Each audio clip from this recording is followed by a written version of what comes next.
주님께서 여러분과 함께 성마테오가 전한 거룩한 복음입니다.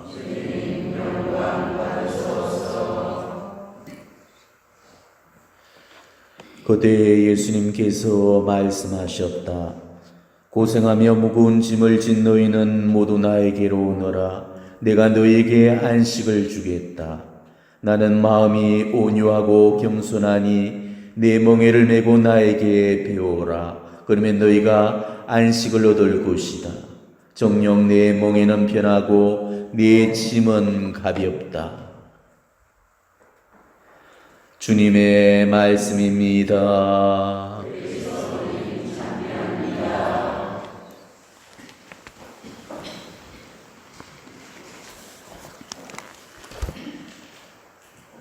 오늘 우리는 독서 말씀을 통해서 하나님의 거룩한 이름을 듣게 되죠. 모세의 질문에 하나님께서 처음으로 당신의 이름을 밝혀주셨습니다. 나는 있는 나다.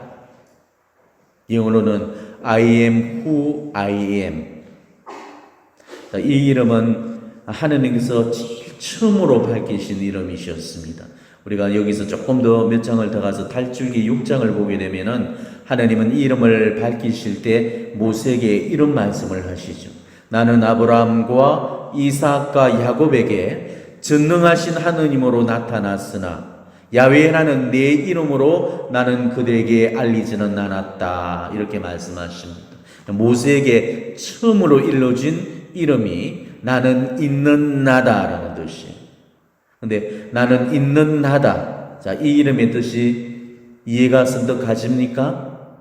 나는 있는 나다? 참으로 모호한 그런 표현이 아닐 수가 없죠. 근데 이 이름은 하느님의 두 가지 신적 속성인 바로 자존과 항존을 뜻하는 그 표시입니다. 자존, 즉 스스로 하느님은 존재하시고 원래부터 존재하셨던 분이시라는 것. 그리고 항존, 즉 언제 어디서나 항상 존재하시는 분이라는 뜻입니다. 지금도 계시고 전에도 계셨지만 앞으로도 계시는 분이라는 뜻이죠. 요한묵시록에 그 표현대로 알파요 오메가이시고 시작이고 마치신 분이라는 그런 뜻입니다. 이게 하느님의 이름이 가지고 있는 의미예요. 그런데 우리가 여기서 짚고 넘어가야 될 그런 교리 상식이 있는데 제가 그것부터 여러분들에게 먼저 말씀을 드리겠습니다. 하느님의 이름을 놓고 개신교와 우리 가톨릭 사이에서 내가 만니 네가 올리 하면서 설왕설래 설전이 오가는 그런 경우들이 있죠. 과연 어느 것이 옳은 표현인지 우리가 그것을 하셔야 됩니다. 자, 먼저 야훼와 여호와, 하느님이 모세에게 일러주셨던 그 이름인 나는 있는 나다, 이거를 히브리 말로 읽게 되면은 야훼라는 그런 음가가 됩니다. 자, 하느님을 야훼 하느님으로 우리가 부르는 그 이유도 바로 여기서 야훼라는 이름이 나왔기 때문이죠. 그런데 개신교와 천주교가 하느님의 이름을 놓고 차이점을 보이고 있죠. 개신교에서는 여호와라고 부르고 있고 우리 천주교에서는 야훼라고 부르고 있습니다. 과연 어느 게 맞을까? 사실 그 어느 것도 다 정확하지는 않습니다. 그렇지만 분명한 사실은 개신교에서 지금 부르고 있는 여호와는 틀린 이름이 맞다는 사실입니다. 유대인들의 언어인 이 히브리어는 자음으로만 표기되어져 있습니다. 지금 또 자음으로만 유대인들의 언어인 히브리어를 쓰고 있죠. 그게 아주 작게 몸을 살짝 요즘은 표시를 합니다만은 옛날 고세에는 전부가 자음으로만 기록이 되어 있어요.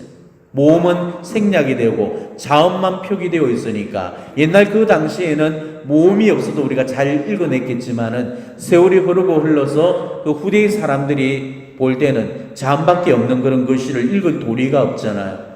예를 들어서 우리가 주님의 기도를 하늘에 계신 우리 아버지 하고 이렇게 쭉 하는데 그것을 하늘에 하는 히읗, 니은, 이용 전부 다 이렇게 해서 자음만 적어 놓으면 우리는 우리끼리 통용되니까 그 기도문을 읽을 수가 있단 말이에요. 그렇지만은 세월이 흘러가지고 아무것도 모르는 그런 사람들이 그걸 볼 때는 자음으로 표기되어 있는 그 글씨를 도저히 모음과 더불어서 읽어낼 수가 없었다는 거죠. 그래서 이스라엘의 그 하느님 이름이 자음으로만 이렇게 남아 있었는데 우리가 쉽게 영어로 이야기해서는 YHWH였습니다.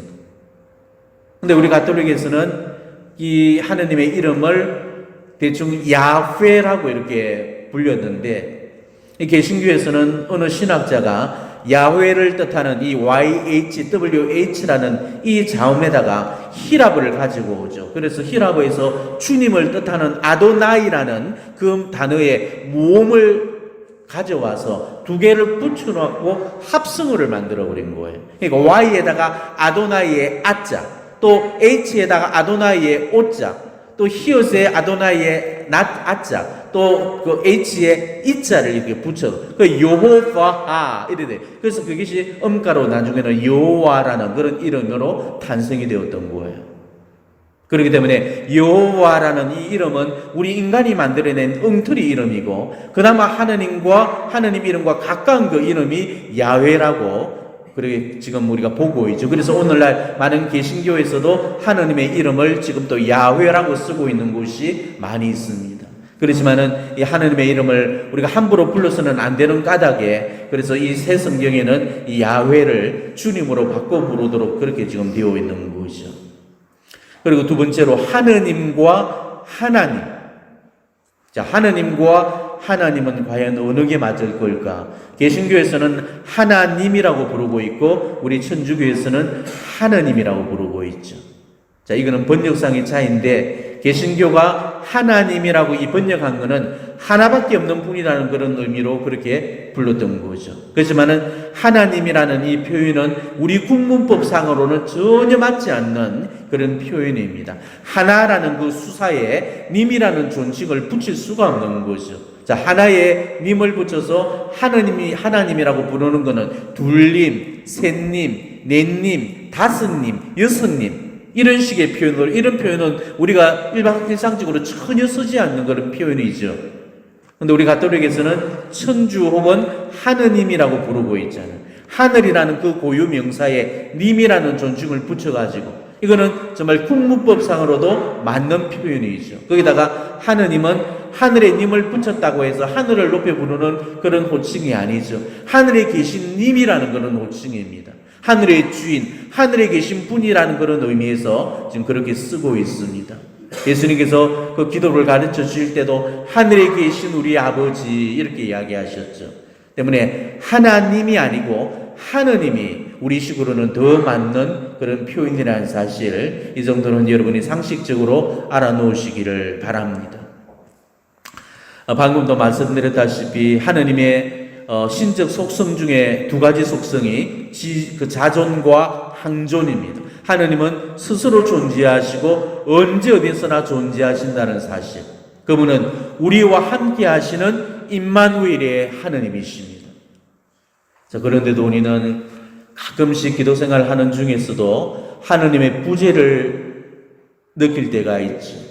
내가 정말 고통스럽고 힘겨워하는 그런 순간에는 내 삶에 하느님이 안 보이고 하느님이 안 계신 것 같이 느껴집니다. 그렇지만은 하느님이 안 계신 게 아니고 하느님이 안 느껴지는 것 뿐이죠. 하느님은 어느 순간에도 나를 떠나신 적이 없고 버리신 적이 없으십니다. 주님께서는 히브리서를 통해서 우리에게 이렇게 약속하셨죠. 나는 결코 너를 떠나지도 않고 버리지도 않겠다. 우리 하나님의 신적 속성인 이 자존, 항존 속에는 유일성, 불변성, 영속성, 일관성이 이 속에 내포되어 있습니다. 즉 홀로 변하지도 않으시고 홀로 영원하시고 오로지 한결같으신 분, 바로 이분이 우리가 믿는 하느님이라는 존재입니다. 우리가 이 사실을 정말 믿음 속에서 받아들인다면은 우리는 그 어떤 순간에도 하느님을 의심 없이 믿어드릴 수 있어야 됩니다. 이 세상이 다 변해도 하느님은 안 변하시고, 이 세상이 내게서 고개를 다 돌려버려도 하느님은 내게서 절대로 고개를 돌려버리지 않으시고, 인간은 변덕이 출것들 하지만은 하느님은 한결같다는 그 사실을 우리가 믿음 안에서 받아들일 수 있어야 됩니다. 고통스러운 순간에도 힘겨운 인생 고비를 넘고 있을 때도 아무도 없이 나만 홀로 그 외로운 시간을 견딜 때에도 하나님은 언제나 내 곁에서 나와 함께 해주시는 임마누엘의 하나님이라는 그 사실을 우리는 굳게 믿을 수 있어야 됩니다. 그렇지만은 대개의 경우 우리가 고통의 문제 앞에서만큼은 그러지를 못하죠. 아마 여러분들이 십자가에 관한 그런 강론에서 많이 들어보셨을 겁니다. 어떤 사람이 죽어서 하나님을 만났는데 하나님께서 그 사람이 걸어오는 그런 인생길을 다 보여주시게 돼 있죠. 그런데 이상한 점 한 가지가 자기 인생에서 평탄한 길을 걸었을 때는 그 발자국이 4개가 찍혀 있었는데 유독이나 힘들고 고통스러운 그런 길을 걷고 있었을 때는 발자국이 2개밖에 찍혀 있지 않다는 그 사실을 발견할 수 있었죠. 그리고 그 모습을 보고 그 사람이 하느님을 원망하면서 이렇게 따졌습니다. 하느님 보십시오. 내가 평탄한 길을 걸을 때는 함께 해주셨으면서 내가 인생에서 가장 힘든 고비를 넘는 순간에는 당신이 계시지 않았습니다. 그때는 제 발자국밖에 찍혀있지 않았습니다. 이렇게 불면 소리를 늘어놓았을 때 하느님께서 빙긋이 웃으시면서 이렇게 말씀을 하셨다고 그러죠. 그 발자국은 너의 발자국이 아니고 바로 나의 발자국이란다. 그때 너는 너무 지쳐서 꼼짝도 못하더구나. 그래서 내가 너를 업고 그 길을 걸어갔더란다. 그래서 발자국이 2개뿐이었던 거란다. 이렇게 말씀을 해주셨다고 그러죠. 자, 우리가 이 이야기에서 보듯이 우리는 정말로 힘들고 어렵고 고통스러울 때면은 그럴 때마다 우리가 하느님의 부재를 느끼게 되고 하느님의 긴 침묵 앞에 우리는 지치게 됩니다. 마치 하느님이 안 계시는 듯이 느끼고 하느님이 자기를 버렸다고 그렇게 생각하기 일쑤입니다. 얼마나 많은 사람들이 하느님의 긴 침묵과 부재 앞에 힘들어하고 괴로워하는지 모릅니다. 그 때문에 하느님을 떠나고 신앙을 등진 사람들이 또 얼마나 많은지 모릅니다. 기도해도 응답이 없다고 떠나고 내게 고통만 주시는 그런 하나님이라면 차라리 안 믿겠다면서 떠나고 그렇게 해서 많은 신앙인들이 이 고통의 벽을 넘지 못해서 주님을 떠나고 결국은 그 삶이 파괴되고 불행한 길을 걷고 있는 거죠. 제가 어제는 종부성사를 다녀왔습니다. 한말기암 환자인데 제가 너무 잘 아는 분이셨습니다. 제가 앞전에 있던 기도치에 다녔던 그런 분이셨죠. 참 열심히 믿었고 철학기도도 바치고 묵주백당 기도에도 열심히 나왔던 분이셨습니다. 그런데 믿으면 믿을수록 집안 형편이 더 펴져야 되는데도 오히려 돈은 더 궁궁해지고 가세는 기울어져 가고 자식들의 상태는 더 나빠지고 있고 뭐 하나 자기가 원하는 대로 되지를 않았던 거죠. 결국은 하느님을 원망하면서 그렇게 신앙을 던졌고 우리 가톨릭 교회마저도 저주하기까지 이르렀죠. 그렇게 해서 몇 년 동안을 정말 해서는 안 될 그런 선택을 하고 돌아다녔습니다. 점집에 가서 사주를 물어보고 그것도 안 되니까 신천지에서 몇 년을 빠져 살고 교회도 전전을 하고 절에까지도 다녀보고 자식을 종으로 만들겠다면서 입적까지 시키고 온 데를 사방팔방 돌아다니면서 그렇게 인생 문제를 풀려고 갖은 노력을 기울였던 거죠. 그러다가 결국은 자기는 몹쓸 병을 얻어서 오늘 내일 나를 받아놓고 있고 돈은 교회에다가 또 신천지에다가 절에다가 다 바쳐서 빈털터리가 되어버렸고 자식들은 사정이 더 나빠져서 예전보다 상태가 더 안 좋아졌던 것입니다. 뭐 하는 일, 뭐 하나라도 잘된 일이라고는 없이 더 꼬이고 맡기고 되돌려서 결국은 재기불능의 그런 폐인 상태로 돌아왔던 거죠. 자, 행복해지려고 하나님을 떠났으면 행복해져야지 왜 더 불행해졌습니까? 그거는 아니잖아요. 하나님을 떠나면은 정말로 행복해질 줄 알았는데 오히려 저렇게 만신창이가 되어서 돌아와 버렸던 것입니다. 너께서야 정말 때저는 후회를 하면서 저한테 성사를 통해서 눈물로 회개를 하고 다시 하나님께 귀의를 했지만은 이미 너무나도 많은 것을 잃어버린 후였습니다. 돌이키기에는 너무 늦어버렸던 거죠. 그렇지만 비록 늦었지만은 하나님은 정말 늦게라도 그 인생 문제에 개입해 주셔서 그 집안의 문제를 해결해 주실 거라고 저는 믿습니다. 정말 만일 그 자매가 그동안에 하나님 안에만 더 깊이 머물렀다면은 지금과는 정반대의 그런 삶을 사셨을 텐데도 너무나 어리석은 선택을 했다는 것이 가슴 아플 따름입니다. 우리 인생의 짐은 아무나 책임져 주지 못합니다. 우리 인생의 짐은 우리 주님만이 책임져 주실 수가 있는 거죠. 우리가 우리 인생짐을 풀어놓을 수 있는 것은 오로지 주님 아님 뿐입니다. 만일 그 자매가 인생 문제를 들고 우리 주님을 찾아가서 주님 안에서 더 깊이 기도하고 더 오래 머물렀다면 지금쯤 그 인생 문제를 다 해결받았을 테고 영적으로도 크게 성장을 이뤘을 겁니다.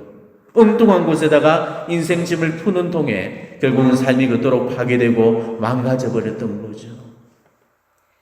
고통스러운 순간에 정말 하나님이 안 계시던 느껴지는 그 순간에도 우리 하나님은 안 계신 게 아니고 숨어 계시는 겁니다.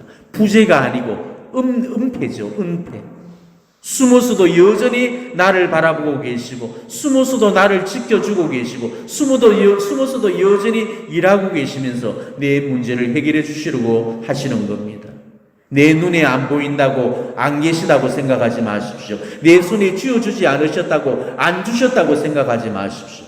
하나님은 때때로 내가 이해하지 못하는 방식으로 일을 하고 계시고 내가 원하지 않는 방법으로 일을 하시는 분이십니다. 내가 원하는 방식으로 응답이 없다고 해서 그게 응답이 아닌 게 아닙니다. 하나님은 내가 원하는 응답이 아니고 당신이 원하시는 응답을 주고자 하시는 거죠. 당신이 원하시는 그 응답과 내가 원하는 이 응답이 다르다고 해서 응답이 아닌 게 아닙니다. 단지 내가 원하지 않던 응답일 뿐이죠. 그렇지만은 우리가 훗날에 보게 되면은 언제나 하나님이 다 옳았다는 것을 우리가 깨닫게 된다는 것입니다. 저도 그런 적이 많았습니다. 저는 기도만 하면은 지금까지 하나님은 제 기도를 들어주신 적이 없었습니다. 제가 원하는 응답은 전혀 주지를 않고 제가 원하지 않는 엉뚱한 응답만을 주셨거든요. 그 때문에 하나님이 나한테만 응답을 안 주신다고 생각을 하고 하나님이 나만 미워한다고 그렇게 생각을 하고 살았죠. 그렇지만 나중에 보면은 모든 게 다 당신이 옳았고 내가 틀렸습니다. 만일 내가 원하는 응답을 받았더라면 오히려 더 잘못되었을 겁니다. 그렇기 때문에 우리는 하나님을 신뢰할 수 있어야 됩니다. 기도를 했을 때 내가 원하지 않는 그런 응답을 주실 때나 혹은 기도를 했는데도 아무것도 안 주실 때 우리는 늘 하나님을 원망하게 되지요. 그렇지만 이럴 때일수록 우리는 하나님을 원망해서는 안 됩니다. 왜냐하면 거기에는 이유가 있기 때문입니다. 단지 내가 그 이유를 모를 뿐이라는 거죠. 우리는 그럴 때일수록 주님 안에 더 깊이 들어가서 주님께서 내 삶에 어떻게 역사하시고 현존하시는지 내게서 뭘 원하고 계시고 나를 어떻게 이끌고 계시는지 우리가 그걸 여쭙고 머물러 있다 보면은 곧 하느님께서 나에게 말을 건네오시고 내게 그 이유를 깨닫게 해주시는 겁니다. 그리고 정말 시간이 지나고 보면은 모두 당신이 옳았다는 것을 깨닫게 되고 우리는 하나님의 놀라운 섭리에 감사를 하게 되어 있습니다. 지금까지 지속적으로 성체주비를 하고 계시는 그런 분이라면은 지금 이 제 말씀을 절대적으로 공감하실 거고 아마 기도하지 않는 분들이라면은 이런 신비로운 섭리를 결국 깨닫거나 이해하지 못하실 겁니다. 그렇기 때문에 앞으로는 정말 기도해도 응답이 없다고 결국 물러서지 마십시오. 하나님이 내 고통의 문제를 없애주시지 않는다고 원망하지도 마십시오. 하나님은 내 문제를 해결해 주시기 위해서 내가 모르는 당신만의 방식으로 지금 내 삶 안에 열심히 일을 하고 계신다는 것이죠. 기도해도 응답이 없고 불러도 대답을 안 해주실 때라도 우리는 마지막까지 하나님을 향한 그 신뢰를 거둬들여서는 안 된다는 것입니다. 우리는 하나님이 왜 그런 순간에 당신의 모습을 감춰버리시는지, 왜 그런 순간에 침묵을 하시고, 왜 그런 순간에 응답을 안 해주시는지 우리로서는 그 까닭을 알 길이 없습니다. 하지만 분명한 사실은 바로 그런 순간에 하나님은 그 영혼을 당신께 가까이 이끌도록 하기 위해서 바로 그런 방법을 사용하신다는 사실이죠. 바로 그런 방식을 통해서 영혼이 당신을 더욱더 찾고 당신께 더욱더 가까이 나아가고 당신께 더욱더 잘 믿고 당신께 모든 걸 맡기고 신뢰하도록 만들기 위해서 그렇게 해서 영혼에게 특별한 그런 은총을 내려주시는 겁니다. 그게 우리 방법과는 너무 달라서 때로는 우리는 하나님의 사랑을 자주금 오해를 하고는 하지요. 어느 날 대데레사 성역에서도 당신한테 심술을 부리고 짓궂게 대하시는 그런 하느님께 어느 한 날 하늘을 올려다보면서 이렇게 따졌다고 그러죠. 하느님, 당신이 그러니까 친구가 없는 거예요. 이게 하느님의 우리를 향한 현존 방식이라는 것입니다. 우리가 고통의 문제를 놓고 기도했을 때 내가 원하지 않는 응답이 주어졌을 때라도, 비록 하나님의 섭리가 지금은 이해할 수가 없고 다 깨닫지 못할지라도 정말 신뢰 속에서 하나님을 향한 그 희망을 우리가 거두지 않는다면 언젠가는 하나님께서는 더 좋은 결과로 되돌려 놓으시고 반드시 그 위를 깨닫도록 해주실 겁니다. 그걸 신뢰할 수 있는 게 믿음이죠. 그런 믿음도 없이 우리가 기도를 한다는 것, 이게 얼마나 엉터리 기도겠습니까? 내가 하나님을 믿어드리면 하나님 또 나를 믿어주십니다. 믿으면 믿는 대로 되리라고 그랬죠. 내가 하나님을 믿는 만큼 하나님 또 나를 믿어주신다는 거죠. 내가 하나님을 반만 믿으면 하나님 또 나를 반만 믿어주실 겁니다. 내가 하나님을 반만 믿는데 하나님께서 나를 어떻게 다 믿어주시겠습니까? 그건 내 욕심인 거죠. 그러니까 우리가 정말로 하나님께 응답을 받고 싶거든 하나님을 먼저 온전히 믿어드릴 수 있어야 됩니다. 정말 감당하지 못할 만큼 그렇게 우리 인생의 짐이 무겁다고 느낄 때 오늘 그런 사람들에게 우리 주님께서 이렇게 말씀해 주실 겁니다. 고생하며 무거운 짐을 진 사람들은 모두 나에게로 오너라. 내가 너희에게 안식을 주겠다. 이 얼마나 따스하고 위로가 되는 그런 말씀이십니까? 주님의 오늘 이 말씀을 정말 굳게 신뢰할 수 있기를 바랍니다. 이 말씀을 굳게 믿으시고 정말 더 깊이 주님 안으로 들어가서 주님께 내 인생 문제를 온전히 내려놓고 맡긴다면은 주님께서는 내 무거운 멍에를 벗겨주시고 당신의 가벼운 멍에로 바꿔주실 겁니다. 침묵 가운데 정말 각자가 스스로에게 물어보시기를 바랍니다.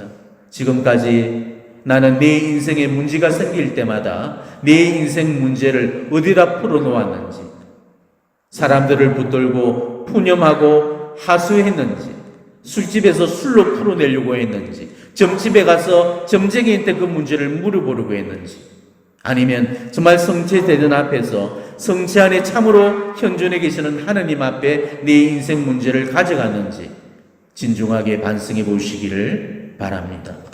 아멘.